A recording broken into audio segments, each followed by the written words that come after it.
Deadly Banakon nga pala.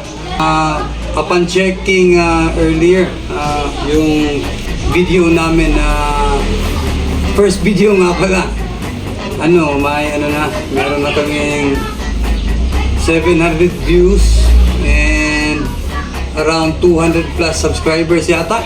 205. 205 daw to be exact. So ngayon wala pa kaming kasi Thursday pa yung practice namin para sa yung gagawin talaga namin maayos yung yung Blackbird kasi hindi masyadong marinig yung boses ko. So gagawin namin yung kumbaga lahat ng paraan gagawin namin para maayos yung video at saka yung audio syempre. Siguro at the moment hihiram lang kami ng sound card kasi wala pa kami ngayon. And isasabay na din namin yung Find the Light. Yung sinabi ko nung dati na medyo mabigat. Pero parang hindi ko na parang hindi ko na upload sa YouTube yung video na yan. But isasali namin. So at the moment, since wala pa kaming video muna ako dito. So ganoon lang talaga. And if you notice, nagtatagalog ako. Alam naman ng karamihan dyan na talagang Bisaya ako. Pero just in case, di natin malaman, baka may mga Tagalog na makakapanood or naririnig tong ginagawa ko. Para maintindihan naman nila. Muna tayo sa namin, yung music room.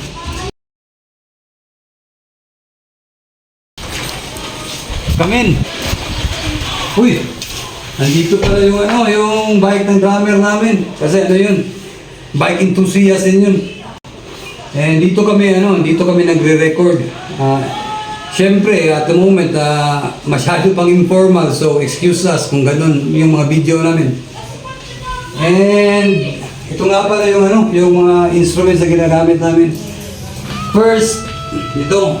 Actually, sa daughter ko to.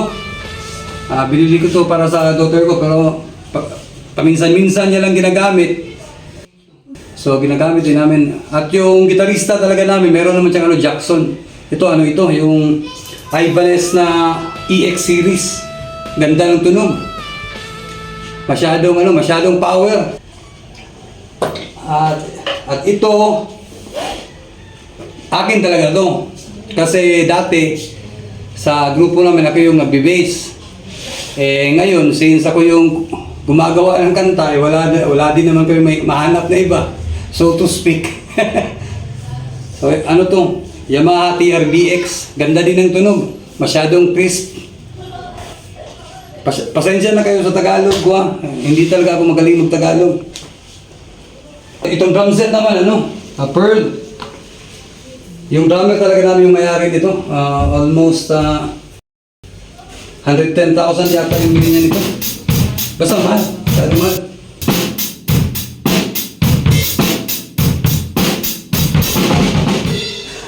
By the way nga pala, may mga kabarkada din akong nagbabanda dyan sa Cebu. Shout out kay by Sam Cudilla. At syempre kay yung mentor ko, si Alain Alonzo. Yung vocalist ng Mr. Mustache. Paki-support nga pala.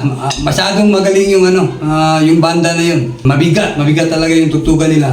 Mr. Mustache. And before I forget nga pala, yung kaibigan ko na taga Jensan, si Franklin Palomares. Shoutout sa'yo, Park. Taga Ward Avenue. Please support as well, Ward Avenue. And lastly guys, to those who haven't subscribed yet, please do subscribe and don't forget to hit the notification bell button. And again, spread the word. Rock and roll.